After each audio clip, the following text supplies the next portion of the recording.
Okay.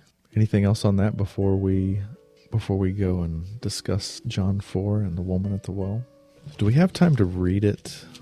I know it's Let's do it. okay. So we're in John 4.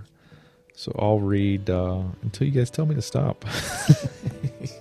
Or just jump in if something stands out to you want to talk about. So John 4, Jesus and the woman of Samaria. Now when Jesus learned that the Pharisees had heard that Jesus was making and baptizing more disciples than John, although Jesus himself did not baptize, but only his disciples, he left Judea and departed again for Galilee. And he had to pass through Samaria, so he came to a town of Samaria called Sychar, near the field that Jacob had given to his son Joseph. Jacob's well was there, so Jesus, wearied as he was from his journey, was sitting beside the well. It was about the 6th hour, which would be around noon. A woman from Samaria came to draw water. Jesus said to her, "Give me a drink," for his disciples had gone away into the city to buy food. Can we stop there? Yes. So I love the fact that it says that Jesus had to go to Samaria. And there was actually an alternate route that they could take so they could avoid Samaria, because Samaria was considered unclean. The Samaritans were considered unclean. And to go from the Judea area up to Galilee was about a 70 miles. So it was about a 3-day journey. And Sychar would have been about 45 miles into that journey. Okay.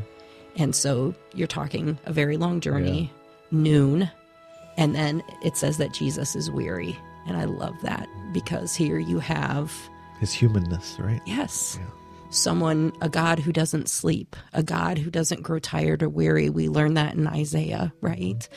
And here is God himself who allows himself to grow weary and tired and experience weakness and frailty. Yeah. Yeah, I had the same thought that they could have just followed the river right up, but they went through Samaria where there was no water, Yeah. So, and the fact that it says they had to go there is just, that the whole reason they went there is to meet this woman, And did she ever realize that? Like, that is amazing for one person who, as a byproduct, we'll learn later, Right. there's many others, but that one woman, We don't know how God's going to use it, right? Until maybe later.